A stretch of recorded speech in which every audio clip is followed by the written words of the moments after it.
राष्ट्रीय शिक्षा नीति के 1 वर्ष पूरा होने पर प्रधानमंत्री नरेंद्र मोदी ने नीति निर्माताओं, छात्रों और शिक्षकों से संवाद किया। इस दौरान उन्होंने कई बड़े ऐलान भी किए।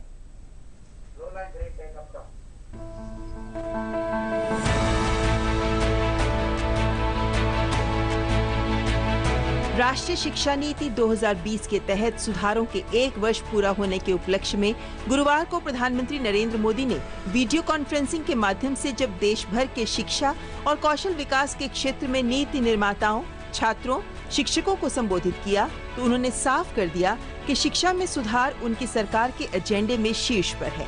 पीएम ने कहा कि पिछले 1 साल में राष्ट्रीय शिक्षा नीति को आधार बनाकर कई अहम फैसले लिए गए।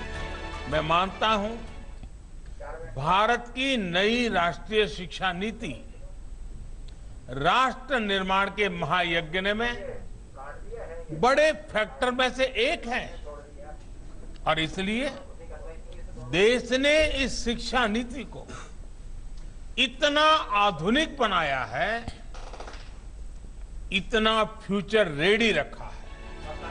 पीएम ने कहा कि 21वीं सदी का आज का युवा अपनी दुनिया खुद अपने हिसाब से बनाना चाहता है और इसके लिए उसे एक्सपोजर, पुराने बंधनों, पिंजरों से मुक्ति चाहिए। जो ओपननेस पॉलिसी के लेवल पे है, वही ओपननेस स्टूडेंट्स को मिल रहे विकल्पों में भी है। अब स्टूडेंट्स कितना पढ़े, कितना समय तक पढ़े, ये सिर्फ बोर्ड्स और यूनिवर्सिटी नहीं तय करेगा। इस फैसले में स्टूडेंट्स की भी सहभागिता होगी। मल्टीपल एंट्री एंड एग्जिट की जो व्यवस्था आज शुरू हुई है, इसने स्टूडेंट्स को एक ही क्लास और एक ही कोर्स में जकड़े रहने की मजबूरी से मुक्त कर दिया। साथ ही पीएम ने कहा कि गांधी जी के विचारों के आधार पर ही मातृभाषा में पढ़ाई पर जोर दिया गया है। इससे गरीब बच्चों का आत्मविश्वास बढ़ेगा। प्रधानमंत्री ने आत्मनिर्भर भारत का भी जिक्र किया और कहा कि नई शिक्षा नीति इसके लिए आधार तैयार करती है।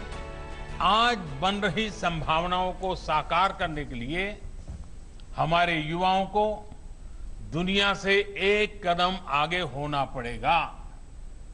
एक कदम आगे का सोचना ही पड़ेगा। हेल्थ हो, डिफेंस हो, इंफ्रास्ट्रक्चर हो, टेक्नोलॉजी हो, देश को हर दिशा में समर्थ और आत्मनिर्भर होना होगा। कार्यक्रम में पीएम मोदी ने एकेडमिक बैंक ऑफ क्रेडिट का शुभारंभ किया, जो उच्च शिक्षा में छात्रों के लिए कई प्रवेश और निकास का विकल्प प्रदान करेगा।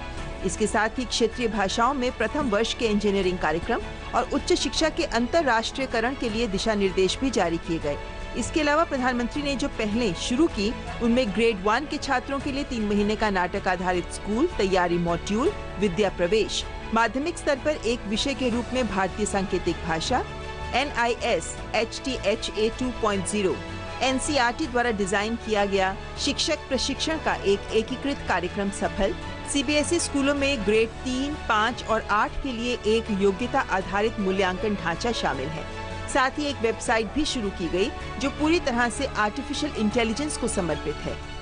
जिस आर्टिफिशियल इंटेलिजेंस के प्रोग्राम को अभी लॉन्च किया गया है, वो भी हमारे युवाओं को फ्यूचर ओरिएंटेड बनाएगा, AI ड्रिवन इकोनॉमी के रास्ते खोलेगा।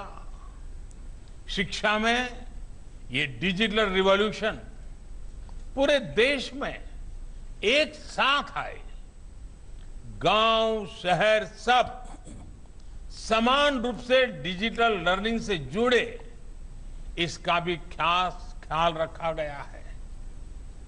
नेशनल डिजिटल एजुकेशन आर्किटेक्चर यानी NDEAR और national education technology forum NETF इस दिशा में पूरे देश में डिजिटल और टेक्नोलॉजिकल फ्रेमवर्क उपलब्ध कराने में अहम भूमिका निभाएंगे। लंबे इंतजार और व्यापक विचार विमर्श के बाद केंद्र सरकार ने पिछले साल 29 जुलाई को नई राष्ट्रीय शिक्षा नीति 2020 का ऐलान किया।